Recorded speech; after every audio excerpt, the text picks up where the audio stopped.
Hey friends, we are live with Mario Peshev, the CEO of Devrix, one of our list building school sponsors. And we are talking about lead generation or list building more specifically on LinkedIn. Now, one thing that's very important to both of us is we are live in 5 places right now. We are live on Facebook, LinkedIn, YouTube. So let us know if everything is working as expected. I can see it in my browser that everything is working. Please confirm with us in the chat, leave comments below to let us know that you can hear us loud and clear.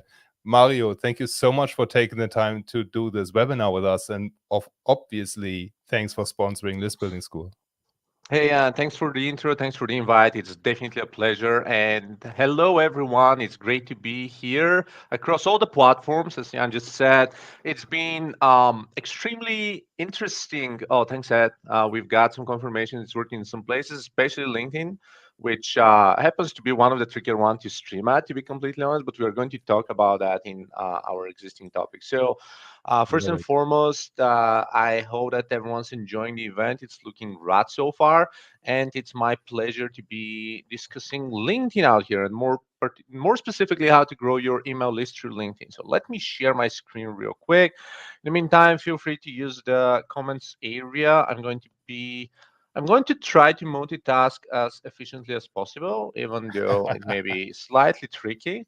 So as long as you give me the benefit of the doubt that it's going to work out efficiently, we are going to kick this off. So, all right. And let us Yeah, know where you're watching from, by the way, because the audience for List Building School is scattered as it could be.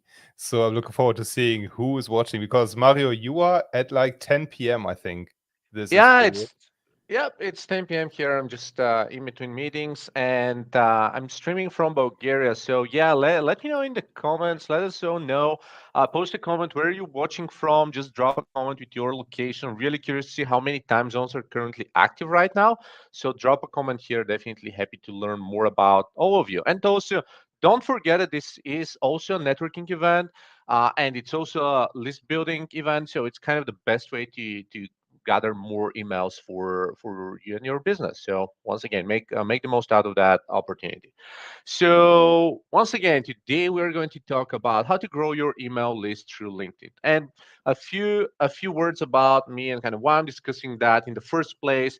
So we run several companies. One of them is Devrix, and we are sponsoring that as kind of one of the top 20 WordPress agencies around the world. And Growth Shuttle, my consultancy, also a chief technology officer at BrainJolt, a large multinational media company. I've been dealing with different endeavors. I run several businesses that I mentioned. I'm a member of several startups and angel investor, trainer, technical consultant, a bunch of different things. I've been published in a lot of different public magazines, including Forbes and Entrepreneur, where I'm also a columnist. And again, I'm trying to consolidate all that kind of the broader set of audiences into one place, which is why email list building is also so important. I see some comments here from Germany, again Bulgaria. Again, don't hesitate. Drop some comments in here. Would love to hear more about who's watching right now, and then connect with you afterwards. So, in other words, what we're going to discuss here is why you should focus on LinkedIn, or at least again one of the networks that you should be leveraging actively. Growing your email list as a thought leader on LinkedIn. Some curious thoughts about creator mode and newsletters, some of the less popular kind of LinkedIn features, the full circle of LinkedIn content, and then maybe 10 to 15 minutes ask me anything time. So first and foremost, I think that the kind of the notorious leader of the business world is LinkedIn. When it comes to social networks, to social communities, LinkedIn is the de facto king of the B2B world, right?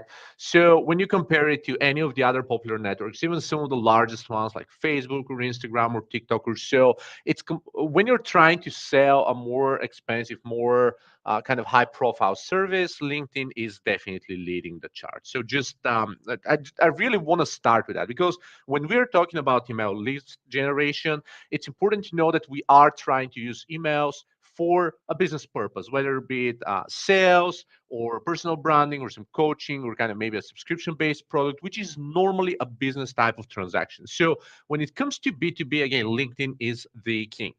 Other networks, once again, I don't want to discard or discriminate in any way, sense of again any point, Facebook or Instagram or any of the other networks, which are great in their own niches, but they're good for business to consumer, B2C transactions, or low ticket products, right? Let's say ebooks, traditional books, albums, maybe some courses up to like 97 bucks or so. When you're trying to sell high ticket offers, LinkedIn is the best network forward. So if your email list generation exercise is aiming toward that type of audience, then LinkedIn is probably one of the main three networks that you want to tackle. It gets incredible results for individuals and agencies, profiling and consulting, coaching, for freelancers, niche vendors, and a lot of other audiences. And the other thing is it's an authority building tool. It helps with job credibility and endorsements. Now, why is that important? It's important because when you stumble upon a random profile, let's say you see an ad on Facebook or Instagram, you stumble upon a profile, you click there, you see 100 followers or so. It doesn't really tell a story. It's a business account. It's not a personalized account. It doesn't have any form of credibility or verification or so, right? It follows some accounts, it gets some followers. In terms of credibility, it's a hit or miss. In fact, I just got followed today on Instagram by a fake profile of one of my colleagues at BrainJob, literally just today. And I opened his profile. He had a story saying that he has an impersonator, so please go block and report that. It's something that's almost impossible on LinkedIn because you're building authority, you're building credibility, and it's something that you just kind of don't really end up with on LinkedIn. So that's just one of the many reasons. Now, in terms of a network, and again, the numbers keep growing, but right now, LinkedIn has over 700 million members in 200 countries and regions worldwide, right? So it's a vast number that LinkedIn is dealing with. And again, some of the other networks, they're boasting about, let's say, 1.5 billion people or 2 billion people, let's say Facebook or TikTok on the one end, or Instagram, or kind of the broader package that Facebook presents. But once again, 700 million people is quite a lot of people. If you're targeting specific verticals or specific areas, such as, for example, the United States, 171 million people in the US alone, with a population of a little over 300 million people in total. When you kind of discard children under 13 years old or other people that are just non-technical, it actually represents the vast majority of the business professional community of the States. So that alone is one great reason to just focus on LinkedIn. Now, how to grow your email list as a thought leader on LinkedIn. Now, one of the beautiful things about LinkedIn in the first place is that several years ago, Microsoft actually acquired LinkedIn. And Microsoft has contrarian reputation of a closed source business that happens to be tanking companies every now and then, right? But Microsoft under Satya Nadella, who is the current CEO, actually turned into a profitable, great, open-minded, open source business in itself. They acquired GitHub, one of the largest, well, probably the largest code sharing platform. They acquired a bunch of other businesses. They're just in negotiations for acquiring Activision Blizzard. So for all of you gamers, Whoa. it's soon. Yeah. I bought stocks as early as I figured this out because again, that's a great opportunity for Blizzard. Yeah. So for any gamers who want to kind of see that fruitful collaborations, make sure you also get some stocks as well. That's kind of a separate piece of advice for you. But back to my point, Microsoft acquired LinkedIn, and there were lots of thoughts of, hey, what's going to happen to LinkedIn as a network, right? But eventually, LinkedIn only grew better and larger. Microsoft kind of funded it slightly better and kind of gave it the confidence that it's going to be a trustworthy business network. So LinkedIn turned to content creators and contributors and said, hey, we're going to help you kind of build and bring more tools in that turn it into a better experience for you, which again, in turn, led to a lot more people heading into the LinkedIn space, starting to use it as a platform, as a content creation platform, unlike merely a resume hosting platform, which was the original intent for LinkedIn. So, how to leverage that as a thought leader? Let's start with that. First and foremost, know your tribe. Now, again, our initial intent is generating emails. We assume that we are in some form of B2B provider perspective. We are a freelancer, consultant, agency owner, coach, or anything else that is related to selling services or a subscription-based product, any B2B kind of transaction with another executive or another business that we're trying to pitch to make some money, right? So know your tribe. First off, define the buyer persona. Who do you serve? Who is your ideal customer? There are lots of buyer persona templates that you can use online from HubSpot or our website at Devrix or kind of my own personal website. Buyer persona is the definition of demographics, geolocation, salary, interests, fears, pains, struggles, everything that defines your ideal audience, right? If you want to go to a customer and just say, hey, I'm the ideal vendor for you, this is what you represent. You're, for example, a 45-year-old female making over 100 grand a year. Your kind of fears are, you don't want to you don't want to struggle with your business relationships, meaning that you need to be better performant. You need to, again, apply new performance slash productivity frameworks, whatever it is that you're selling. So this is kind of, you define that audience, you define their fears, their pains, their desires, their wishes, and everything you kind of reverse engineer it to kind of produce content, right? So And this I is the just first put thing. the link to your advanced guide for creating buyer personas as a comment on the screen for everybody who's watching here. Amazing. Thanks a lot for that. So yeah, follow that link, and you can grab an entire template, an entire guide of how to define your persona. Again, the whole idea is just set it up, understand who you're speaking to. If you're speaking to everyone, you're speaking to no one. You need to be talking to your exact perfect ideal audience. Then the second thing is, once you start to produce some content, once you start to generate some traction, follow and track down your super fans. Now, many of you may know Pat Flynn. He is, again, a famous entrepreneur and also podcaster, and has a large community. He actually wrote a super fans book talking about that most loyal audience, the people who are following you, liking every post, commenting on some of your posts, already maybe subscribe to your email list, or kind of buying different products or downloading different products that you have. You have a tiny list of members that are probably going to be your super fans or already are. So connect with them, and try to learn more about their pains and their problems. Like, use them as your ambassadors, your own soundboard of advice, of tips and trips and problems, and this is going to be a great kind of step forward. So that's kind of the first and foremost thing. And one thing I want to underline is the most painful problems. Now, people, fear is one of the strongest emotions. Like, fear, anxiety, are kind of things that people are definitely afraid of. That's why we have scarcity. That's why we have fear of missing out, fear, uncertainty, doubt. All those things are related to fear. So if you can combat fear, if you can take fear and just turn it into a solution, you're going to be the Superman or the Wonder Woman or whomever else, the type of superhero that you want people to admire, right?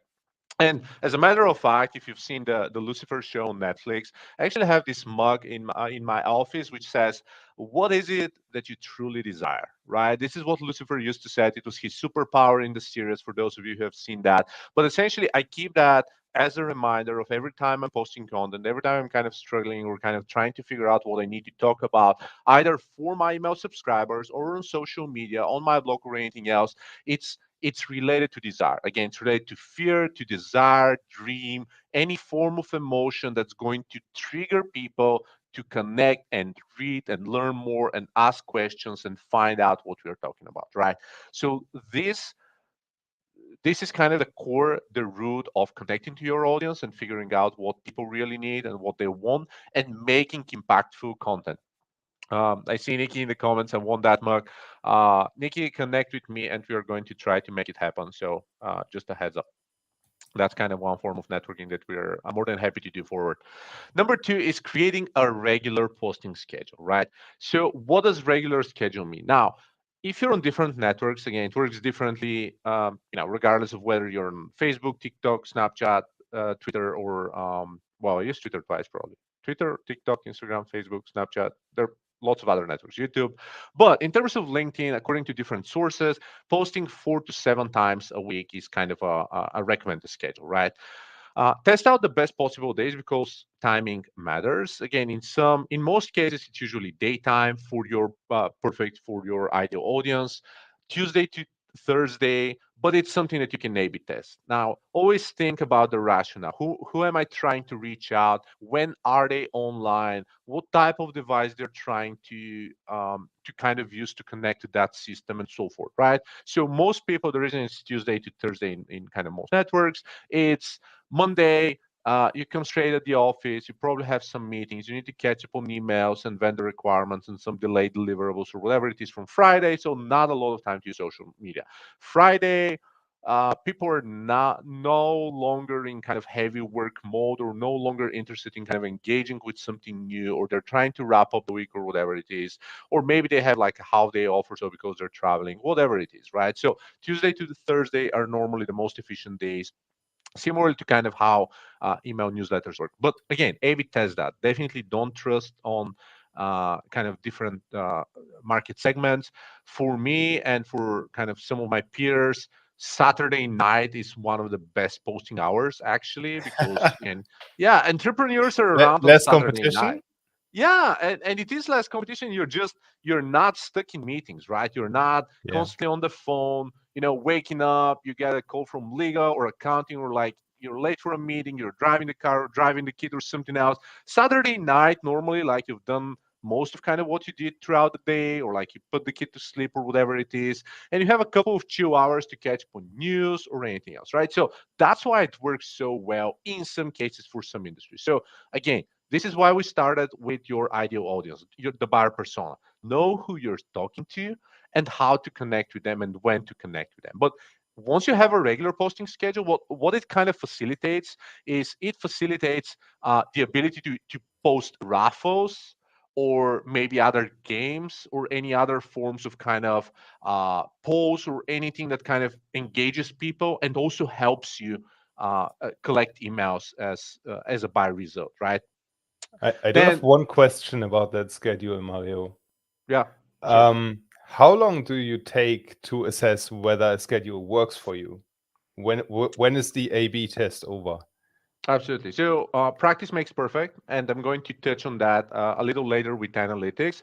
But essentially, try out for it. It's okay first to start with those Tuesday to Thursday, and then sprinkle some other days every now and then, right? Like try Monday morning, try Friday night, try Saturday 10 a.m., try Sunday evening, right before the end of the week, right? So try different schedules. It's similar if you're sending outreach email, if you're sending newsletters, of course, it works in a similar way. So normally, for the most part, your audience is active in similar portions of the day, but also be mindful that whenever they're reading emails, they're not necessarily browsing social network, or when they're scrolling Instagram, for example, they're not necessarily ready to engage in a business related email. So just be mindful of their what they're after and kind of what's their focus zone or work zone, or when they're not getting distracted and so forth. So again, my suggestion is going to be start with the save days, test it out a little bit, then sprinkle some other days here and there and see what works. And in terms of what works, I'm also going to cover that in one of the later slides. So the other thing is, in order to grow your audience, once again, so we are always going to resort to the first principles, as Elon Musk, for example, says that. So first principles is let's find the root reason someone is going to sign up for your email, and like let's reverse engineer that reason. So you need more emails. Reverse engineering, you need more emails from your target audience that has to be engaged and interested in what you do.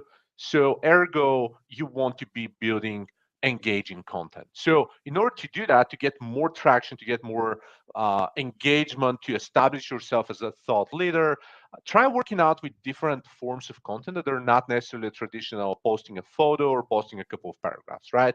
Some examples available on LinkedIn are posts or surveys or just commenting on industry news. Success stories are very popular, personal failures and anecdotes, and questions. Some of those are valid for other networks, but first off, posts and surveys are they do work on LinkedIn, so use them, right? You can't use them on TikTok or Snapchat, for example. They just don't support them. They don't have traditional posts, so LinkedIn is great. Also, these posts.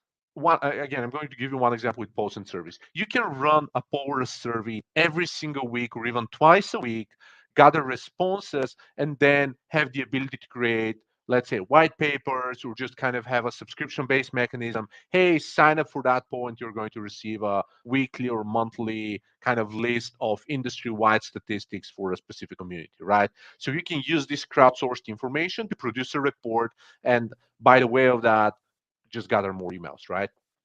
Industry news, LinkedIn has a specific feature that has daily newsletters and kind of feeds of news that you can share and comment, and they kind of thread out for newsletters, and you kind of join the conversation in a more creative way. So just be mindful of the type of content. You can be a little bit more creative on LinkedIn, and this way you can kind of gather attention.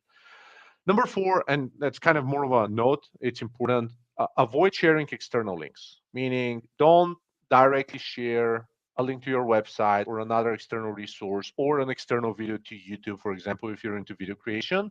Just try to upload native videos.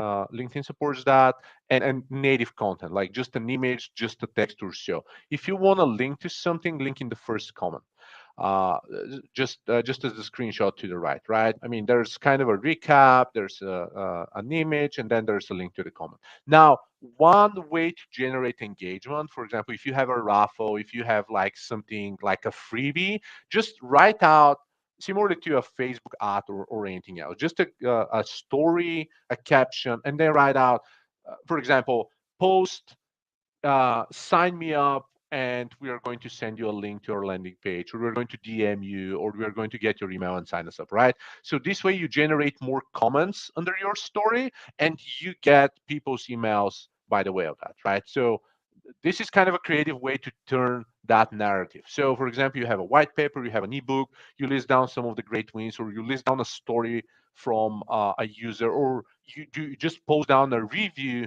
from Amazon for your book or whatever. And then, if you want access to the book or so, type in whatever, or like we are giving away 5 free copies of that book to like 5 random users. So post a comment within the next 24 hours, and we're going to randomly pick 5 people, right? So just turn it into a gamified experience. Number five, documents. Now, this is probably my favorite LinkedIn feature. And I love LinkedIn, so I may be biased, but the reason I love documents is that documents are cool and unique, right? So documents represent the ability to upload an entire presentation, like such as this one that we're looking at right now, or a doc file, or a book, or anything like that, right? You can literally upload an entire book, and it's going to be embedded with the arrow toggles, and going to be made easy to browse and iterate on LinkedIn. It's extremely visual. It's really great for any form of white paper or report or just a slide deck, and this is probably one of the strongest features. You may have seen a similar feature on probably Instagram. They have the carousels or the slides, but they're limited to only 10 square images, right? Here we have either landscape or a portrait format, which is book-sized format, with, I'm not sure what the limit is, but I'm pretty sure that I've uploaded documents with 70 or 80 pages. So it could be extremely comprehensive and packed up with data, right? So one of the best content formats, because it's so unique, LinkedIn is really kind of pushing for it and trying to make it more prominent, and just trying to facilitate people to use it a little extra. And again, at the end of every book or so, you can still use a call to action to reach out per email or subscribe. It allows for packed up piece of information, well designed, well packaged, so more people can actually get pumped up about your offer and subscribe as a result.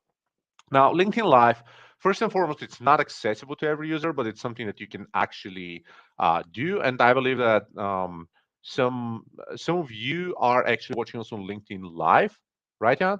I'm not Yeah, we mistaken. have multiple I think the majority of people actually comes from LinkedIn. Amazing. Great. I love when I get to pick a relevant topic for your audience without shooting in the wild. Welcome, LinkedIn peeps. So you may be aware of some of the features, but regardless, so LinkedIn Live is not accessible to every user.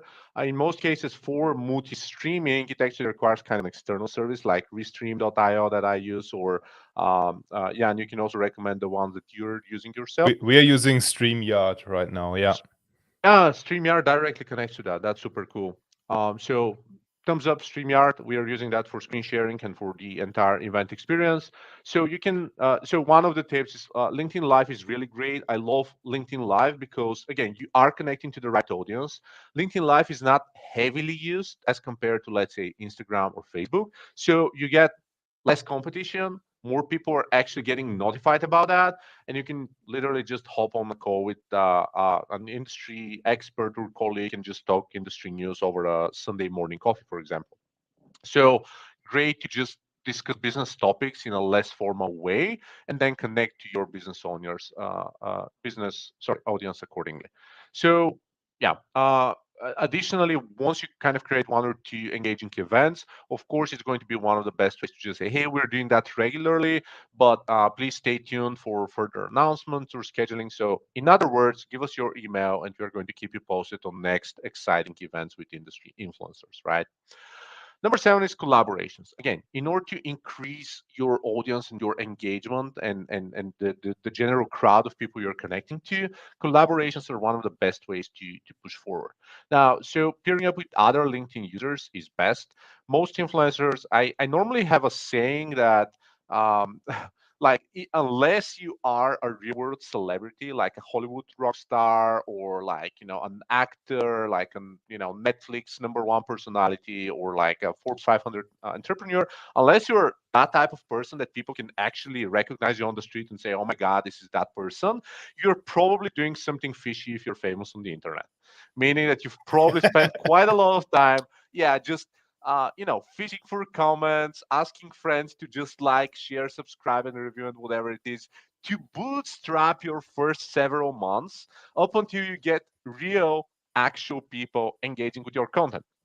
I know it sounds terrible, but probably 19 out of 20 people that I know that are internet famous have started this way. So the fact is that when you peer up with other people, when you actually build a community, you get amplified engagement. Like imagine having a Facebook group or whatever it is with 20 other creators and texting them, hey guys, I just posted this, help me with some likes and comments. It's going to help with engagement. And you do the same for them.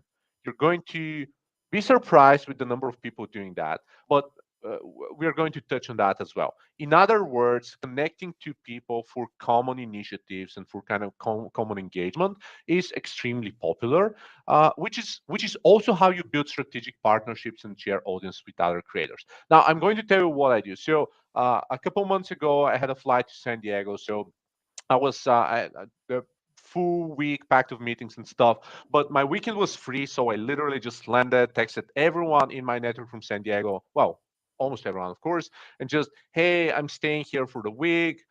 Just hit me up if you want to grab a coffee. Grab some lunch, have some whatever drinks or whatever it is, right?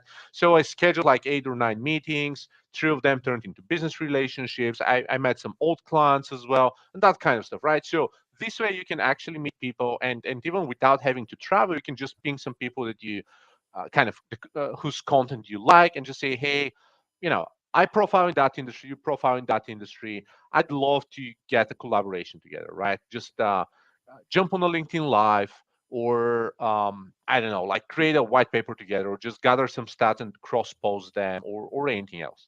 What you are also doing that I've been a part of, I think twice now, is you have this newsletter thing where you quote industry experts, so you shine a light on other people. And then, of course, it's the same principle as with the summit. They reciprocate and they share with their audience. And that is a really smart way. My father raised me with the saying, relationships only hurt those who don't have them. And by making other people feel good and shining a light on them, you're building strong relationships. Absolutely, and thanks for the call out. I'm also grateful because gathering know-how and insights from different industry experts, it's great. You learn something new. You package a bigger list of know-how, so to speak, and again, you also give props to other people, and who doesn't love props, right? Everyone gets happy when they see a mention. Hey, thanks, great tip, great advice, love the help. I mean, it's just giving away good karma. That's what it is. So that's why I love it so much. So use collaborations, and that's how you kind of network with people. Actually, I'm not sure if we I know that you invited me to a previous event, but I'm not. We were probably connected on Twitter prior to that or so. Yeah, But we actually connected due to an event of, hey, I'm gathering, people to speak at my event. So like, yeah. right? Yeah, and what I love about this industry is that first of all, it's so big that there's no real competition. Like even Yeah. if I was running a WordPress agency, you were running Devrix, there's no competition because you speak to a different type of client than I speak to. That's one thing. So we can collaborate. I could refer people to you. You can refer people to me because of the vastness of the industry.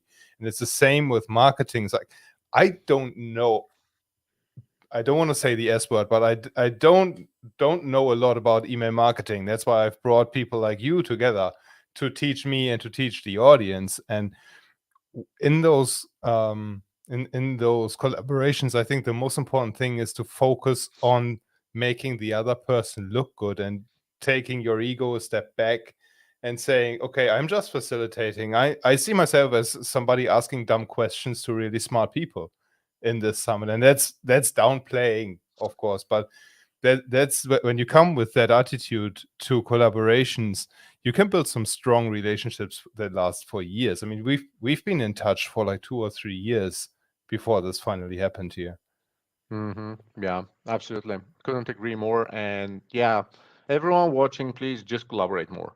Even if you're an introvert, and I'm hardcore, heavily introverted, keep in mind that like social networks are just the best way to connect with people. It's kind of less energy draining.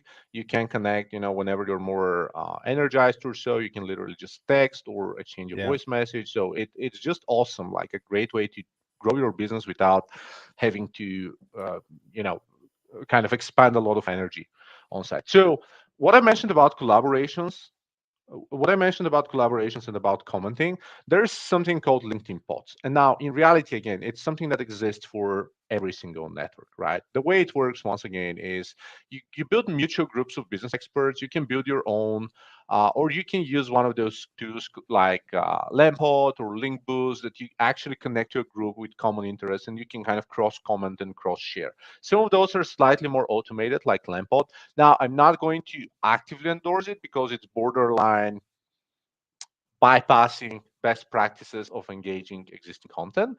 But in other words, you can export some of those and you can actually get some engagement boosting initially to help pump up comments, likes, and others for your posts. You can additionally feed actual comments that you want people to publish, which is going to help you, for example, answer commonly asked questions or anything along those lines.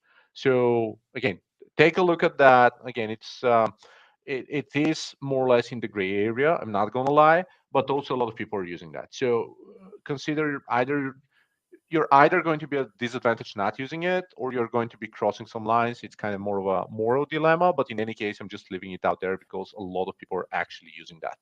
So number one is Shield. So and just asked me a bit earlier about the best posting hours or anything like that. I would say that LinkedIn's analytics tool set kind of sucks. It's not as comprehensive, it's not as detailed as other networks, or at least it doesn't provide a lot of tooling for that. But there are tools such as Shield, that Shield.ai, I believe, which is kind of LinkedIn analytics on steroids. So you can compile different insights on your profile. You can see what content engages how and so forth. And it's a complex tool. It does quite a lot, but I'm just giving you a sneak peek of kind of what it looks like for me for kind of certain period of time. Like number of views going up, number of likes over time, of comments, of shares, followers, and so on and so on. So it kind of gives you a perspective of kind of what your network looks like. Number of comments for different periods of time, kind of frequency of posting, right? Like Mondays for me, Mondays are busy. Tuesdays I'm very active. Again, that's kind of one example of why we are recommending those days. But in any case, that's kind of more or less how it works. And then, for example, it gives you your best post with the kind of highest number of views, or you can list them down and filter them out by content types and so forth. So, for example, like I see that post is done pretty well with 140,000 views.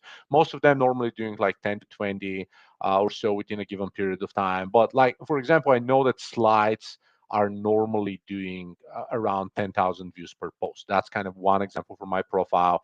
Of course, kind of industry news like this one sparked scarcity because it's related to a pandemic. This one is a celebration success story for Devrix and our 12-year anniversary. So you can kind of gauge what type of content performs well and try to produce more of that. And also whether it's slides or images or video or something else, again, just gives you the type of analytics that you really want to use.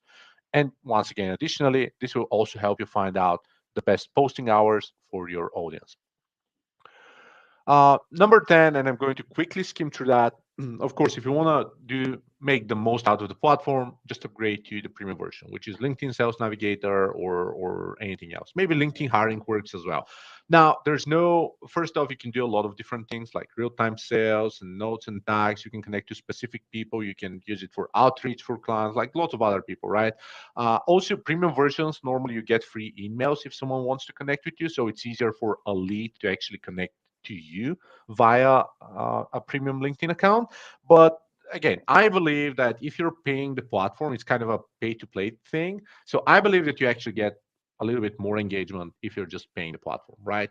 It's unconfirmed. I would say it this way, like you can find it in documentation, but normally when you pay a platform and you just subscribe to its more expensive features, you normally happen to get better results. So again, take it with a grain of salt, but normally you're getting more out of LinkedIn, get access I've seen that for my clients too. Yeah. yeah, it kind of makes sense. They want you to keep paying, right? Yeah. So On the contrary, I also saw engagement drop like a stone after they canceled Sales Navigator. right, all right, cool. So So it's so maybe tricky. so maybe it's safer if you don't cancel and you don't sign up in the first place. But yeah, I mean it's not impossible to actually tank if you cancel. So it probably tells you something about the way the LinkedIn algorithm works. And once again, the same goes for Facebook, Instagram, and so forth. Sponsored posts, sponsored stories. They try to make some money out of you, right? So creator mode. Now that's something that a lot of profiles have seen they don't have it and they just lack certain features that they can actually leverage. So what is creator mode? In a nutshell, if you take a look, if you go to your profile, top right on LinkedIn, you click your icon, you go to view profile, you see your personal profile. Now under resources, there's something called creator mode that's on and off. And you should be able to turn that on. So once you turn that on, it makes it easier to get discovered. For example, you get information of what sort of topics you write content about. These topics are hashtags. Hashtags get better search visibility for LinkedIn, so people can actually search you for across hashtags. It's literally they see your profile for those hashtags, which is absolutely awesome.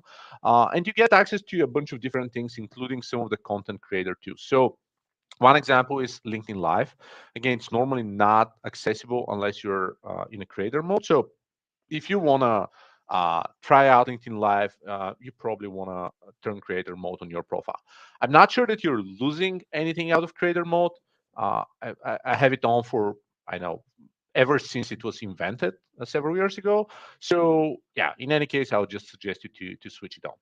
Now, one other thing, and that actually Jan mentioned just a few minutes ago, is LinkedIn newsletters. Now, plot twist, we're talking about email list building, but guess what? LinkedIn has their own newsletters feature, right? So it started, I don't remember exactly when it started, probably early in 2018.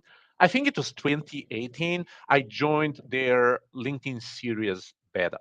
So we were about several hundred people across the universe with having access to LinkedIn series. It was very close beta feature. It was incredible. I'm not gonna lie. Whenever you post something and you see that it's kind of a newsletter on LinkedIn and nobody has access to that, it was absolutely mind blowing. When you're a content creator and when you're super active, eventually you get invited to some of those features, which is great. But I digress. So LinkedIn newsletters is now officially supported for the vast majority of the people out there. They don't exactly disclose what are the requirements, but normally when you turn your creator mode, you kind of within your profile, you get some toggles for LinkedIn Live and LinkedIn newsletters, and you can actually see whether you're qualified or not for that.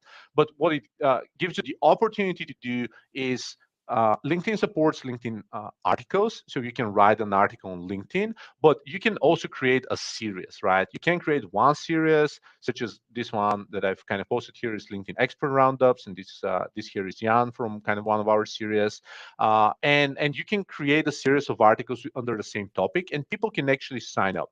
So that newsletter, for example, has almost 16,000 subscribers that get notified whenever you post an article on LinkedIn. So definitely my suggestion is, and we are soon going to be running out of time, so I'm going to try to skim through the next couple slides. But once again, turn on creator mode, try to apply, see whether you're qualified to do LinkedIn Live and newsletters. If not, text support, ping them, ask for requirements. They just don't list them in the documentation, and they change the rules every now and then. You probably need to gather a few extra followers or be a little bit more engaging and I know a little bit more active on the network. But once you are, you should get access to newsletters, and that's a complete game changer. And again, newsletters are complete articles, meaning that you can embed whatever you want: links, images, videos, call to actions, raffles, whatever it is, right? So it's very powerful. No penalty if you link to your own website or whatever it is. So lots of you can gain a lot by using that. So to sum it up, when it comes up to successful community building, it's really important to nurture your audience with different types of content on every stage, right? That's why we discussed what content works fine. Like sometimes it's video, sometimes slides work great. You saw that like in my top posts, we actually get like a normal text post or image post if it's really striking, if it's a great success story or a fail story or anything else. So try it out, different types of content, see what resonates with your audience. Create personalized quality content. Now, at first, it may be quantity before quality. Later on, it's maintain some velocity, but make sure it's also high quality. So make sure you diversify your posting calendars, right? Again, most people just do traditional posts or images. I heavily recommend slides, the documents. It just works really well. But try out other ones. Like I often forget to use posts, but when I use them, I always say, "Oh my God, that's so helpful! I just need to use it more often." So diversify. Make sure you use more of that. Consider content serious, worth subscribing to, like a topic that you can keep reshuffling more and kind of talking about, like marketing series, whatever your specialty is, just kind of a sub chapter, almost like a podcast. Get into more partnerships and max out creator mode. So to wrap up the entire full circle, again, I would recommend LinkedIn Premium. It just, I mean, you get better insights and you get better access, but allegedly, and as Jan also confirmed, you just, I mean, you're probably going to get more visibility unless you're already a LinkedIn member. And Uh, it's so affordable, like generating one client should pay for an entire year. Yeah, absolutely, absolutely. I'm not sure how much I'm paying, but it's like 500 bucks, Yeah, 550 I or I something think like I that. paid like 65 a month, 65 euros a month, something like that. Yeah, I think if you pass on the annual plan, you actually get like a couple months free or so. I'm a Yeah. paying and it's something like that. But again, yeah, just yeah, it's totally worth it. Totally worth the ROI. So LinkedIn Premium, use articles. You actually get some on-site SEO. I saw one question about SEO in the chat, but I just couldn't Yeah, I'll bring it answer. up after the slides in the AMA. Amazing. So articles, again, if you can get to series and to newsletters, you can actually turn articles into series.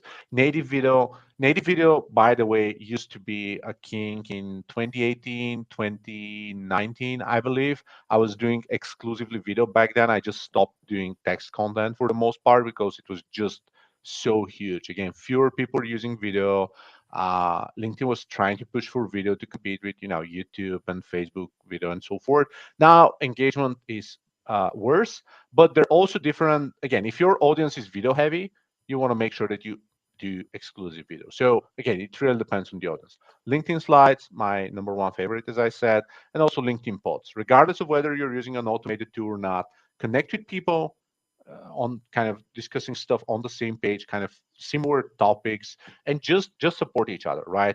Could be your peers, could be your colleagues, could be friends, but it's probably going to be other people within the same area of business or working with the same target audience but providing different services that you can upsell. Again, like if you're a marketing agency, like, or a marketer, talk to a developer, to a designer, to a technician, to like a platform service provider, or whatever it is, to a hosting company like Cloudway is sponsoring that as well. So like different ways to just intertwine and just support one another. So that's pretty much it. We're going to switch to Ask Me Anything, and for a brief moment. Let's keep that slide up so that people know how to connect with you. And then Sweet. I've prepared the comments here. So the first one was from Maria on Facebook. What's your take on LinkedIn groups? So LinkedIn groups, that's a great question. So here's the thing. And Maria, I fully understand that you're watching that on Facebook. I'm personally not using Facebook. I'm not gonna lie. So I run ads on Facebook. So normally when I log in, I'm either kind of boosting something or downloading an invoice. And there are several groups that are extremely critical and crucial and important for what I do, including, for example, the nursery where my kid is going to. Right, they post photos and that kind of stuff. So occasionally, I try to log in every week or two to just kind of skim through, or like several networking communities with investors. It really sucks that there is no other alternative medium right now. So I love the concept of LinkedIn groups, but unfortunately, I just haven't found them to work very well. Maybe some niche communities, but most groups are just not well maintained and well moderated. Notifications aren't good enough, and so forth. So I would say that LinkedIn isn't paying enough attention to groups. I've been raising that for probably 8 years now. It's just not on top of their priorities. They're working on other things like events.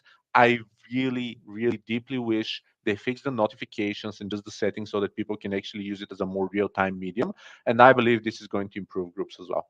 But for the time being, for communities, yeah, I'd probably suggest Facebook groups as well, or kind of a custom community platform. Yeah, perfect. Maria, let us know if that answered the question, if you want more insights on this. Then we had Ed Romain on that SEO related question. When you post a blog on LinkedIn, that is the same as you have on the website. What's the consequence of that?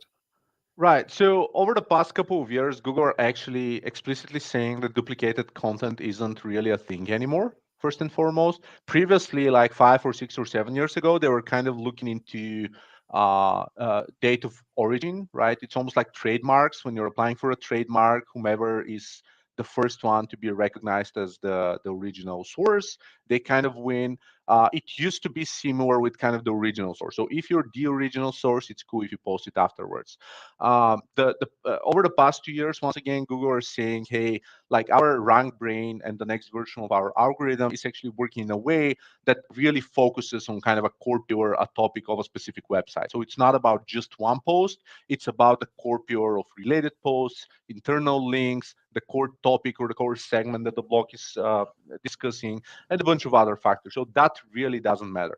And since again I'm publishing content on networks like again Entrepreneur and Business to Community and Forbes and kind of some of the larger sources. Entrepreneur, for example, they have a rule. You can repost your Entrepreneur content. I believe it's 1 or 2 weeks after it's live on Entrepreneur. So they're totally fine as long as they get the exclusivity of getting live. They're totally fine to grant you and give you this post afterwards as well. So there's practically no problem for SEO. Brilliant. And Maria also confirms that Facebook groups work Facebook better groups for her. are the notifications are just better. I'm not gonna lie. Like notifications are very important. You just need instant access. You don't want to text someone. You don't want to post a comment, and it gets lost, and people don't get a push notification or an email or anything else. It really sucks. You know, it just gets lost in the void. People are no longer excited, and that's kind of the bummer here. Yeah. And then I will bring on one question that hasn't been asked, but I know that Christopher has that question. He's running a new blog. He's working with Cisco. He's running a new blog where he starts building his own personal brand and stuff like that. And his main audience is on LinkedIn, Cisco developers and sales engineers and stuff like that. So what is your take on starting from scratch on LinkedIn? So I really starting from scratch. So the way the algorithm works is again only under 1% of the LinkedIn users are actual creators, and I'm not talking about people who have the creator switch activated. I'm talking about people publishing actual content more than once every 3 months, right? So when you consider like those 700 million users, we're talking about maybe 5 or 6 million users posting content every now and then, right? So consider that regularity. When you account for the fact that those people are dispersed across different regions, and especially if you live in a country like, let's say again, Germany or any other country with its own language that's not English, and especially if you're focusing on your own kind of region that's kind of a non-English market, you face little to no competition whatsoever. So starting is almost instant, right? So it's really important to note, right? Because you, especially in your, again, if you don't live in the States or the UK, Australia, maybe Canada trying to target US, it's very easy to just connect with those people. The second thing is just build your network, connect to your other networks, to your Facebook, your email, your phone number, whatever it is. Just give them all your data. Just give them the keys to the chambers, right? There are lots of ways to connect to a lot of people, and this way you will get access to their connections. Meaning, whenever someone likes a post or kind of comments, it's probably going to show in the feeds of their followers. So this is how other people recognize you and note you and kind of see you in different feeds. So that's really great. That's really easy to leverage. The third thing is LinkedIn has a thing called Lion, LinkedIn Open Networking, right? Lion, lion, like the animal, right? So if you back in the day, back in the old days, I actually had like lion in my name. I was like Mario Peshev brackets lion. So this way, whenever people kind of join, there are lots of blog posts about that, lots of communities. There are lion groups on LinkedIn where you literally connect, and they're open networkers. There are people ready to connect and accept different connections. Definitely, if you want, of course, just leverage that.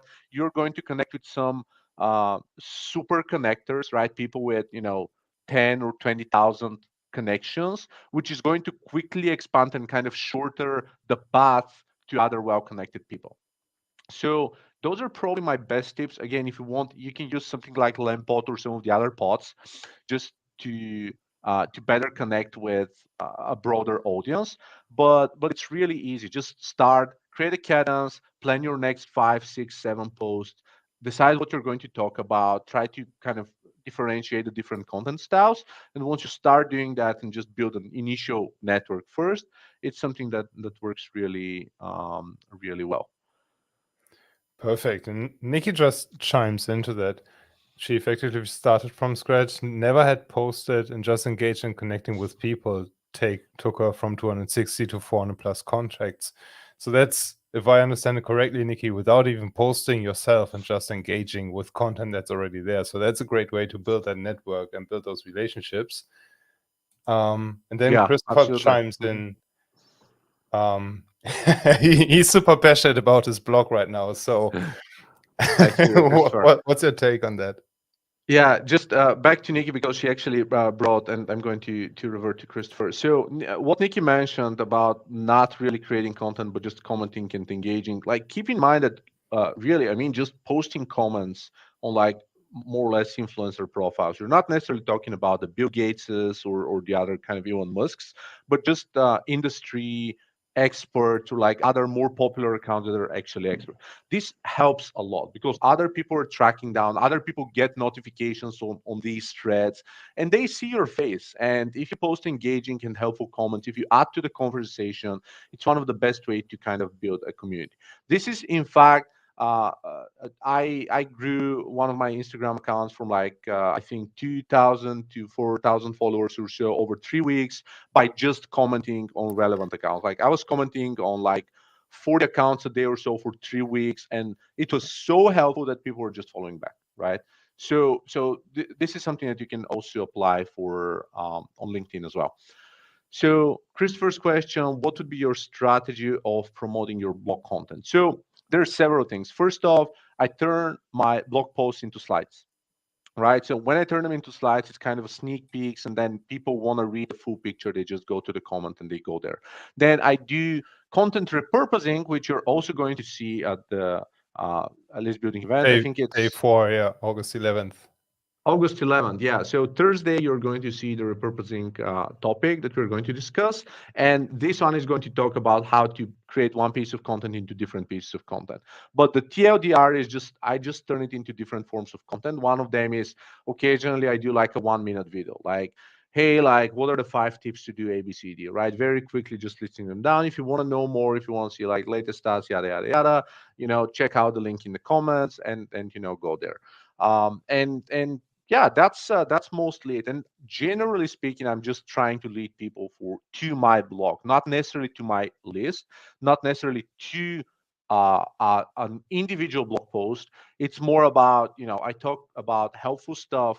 So like, just check out my blog for more, right? Like there are guides for marketers, for entrepreneurs, for salespeople, for like operate, like there are specific guides, right? If that's interesting, just go and find a guide and just read a bunch of articles for that. And then if it's really interesting, you're going to subscribe anyway. So it's more about a non-salesy way of sales, if that kind of makes sense. That's brilliant. And Christopher, I'll make sure you get the link to Mario's session on Thursday. That's going to be really, really insightful for you. I don't see any more questions coming up. So friends, if you have more that Mario can shine a light on, please share it with us. Otherwise, I would say, Mario, we'll drive people to the booth that we have on the website, because the Devrix booth, it's linked on the Devrix logo on every page on the Summit website, and it's also in the menu. And in that booth, you can win free List Building School premium passes to keep lifetime access to the session. I see that 2 have already been gone from the data that I see in the backend. You're giving away ebooks, you're giving away a website audit, which is insanely valuable, having somebody like you or even somebody from your team look at the website. I mean, you've got combined decades of experience at Devrix, and you've worked with the best of the best as clients. So friends, go over to listbuilding.school/Devrix booth and make sure that you spin the wheel. It's as easy as that. Love the wheels. It's like a raffle. You can get email subscribers this way. Yeah. The link for Thursday's session, edit is going out on Thursday morning via email. So if you haven't gotten the free ticket yet, that's the best way to make sure that you receive all the links. And I'll also share it with you on LinkedIn manually to make sure that you get it. Yo. Oh, and we have one other question from Maria. Yeah, my LinkedIn accounts from my previous life as an engineer in the oil industry. Should I create a new account for my yoga business? So that's a good question. Under the terms of service, I actually don't believe that you can create a second account. So that's kind of worth noting. What I would say is I would just repurpose and kind of reconvert my account and start adding new people. Now, take it with a grain of salt. Like the fact is that the algorithm is going to try to match what you're doing with your audience, right? So at first it may be a little tricky simply because it's going to try to show that content to people who are not necessarily engaged and interested in that, but just keep pushing forward, right? Like for example, post something and then go start commenting on other relevant threads about yoga, mindfulness, life coaching, health, emotional intelligence, or anything else related to your business, right? So soon enough, you're going to teach the algorithm that you care more about these topics, you're subscribing to those topics. Like drop some of your skills, right? Like what I did, I've gone through several transitions myself over the years. So like I just drop, for example, skills that get recommended or anything else that's not super relevant to what I do. So I try to bump up newer, more higher level, more professional skills. But it's going to work out anyway. Just make sure you're efficient in doing that. And then we have Thomas, how to reach international prospects and national with 2 different languages on a single profile. Yeah, that's another great question. I've faced that myself over the years. So again, Bulgaria, we speak Bulgarian, but it's again, most of my market is English speaking. So I would say for the most part, my recommendation is try to stick to English, simply because you get a broader audience, right? For the most part, people are probably going to know English anyways. Again, if you work with boomers in Germany, France, Italy, Spain, Portugal, like some of those countries that are, for example, more tuned into, or like Russia, countries that are more tuned into their own language, it's kind of tricky. But if you think about your audience, like if your international audience is 20% and you really care about national, of course, your native language. But otherwise, I would definitely just use English, and then you can kind of create different resource, or you can recap a local blog, for example, and just kind of recap in a LinkedIn post, and then link to the localized, and just say, hey, this one is in Bulgaria, or well, sorry, your national language. I do that every now and then, like posting a local event, local recording a podcast in Bulgarian, and I just try to recap it in a post and say, for local peeps, just check out the full recording below. It's brilliant. Yeah, I also had that when I started out, switching between German and English, and with the same rationale that you just outlined. The majority of the world speaks English. I can't speak Mandarin, so that's out of the question. But So other than that, you're picking the second best language, right? yeah. Uh, Brilliant. Mario, that was a fantastic session. It is already embedded on your booth as well, so that people can watch the replay directly on the List Building School website. Friends, if you have further questions, you know how to reach Mario. He's on LinkedIn, obviously, and I have the other links for you ready in the booth as well, that you can connect with Devrix, and then they'll forward your requests to Mario. Again, don't forget to spin the wheel. I'll bring this up one more time because there are seriously epic giveaways in your booth. Mario, thank you for being with us. Thanks for sponsoring List Building School. And if there are no further questions, I would say I'll leave you back to your calls, because it sounds like you have a rather long night ahead of you. Thank you very much, and thanks everyone for listening. Do feel free to connect, and looking forward to seeing you in some of the next sessions. Bye-bye.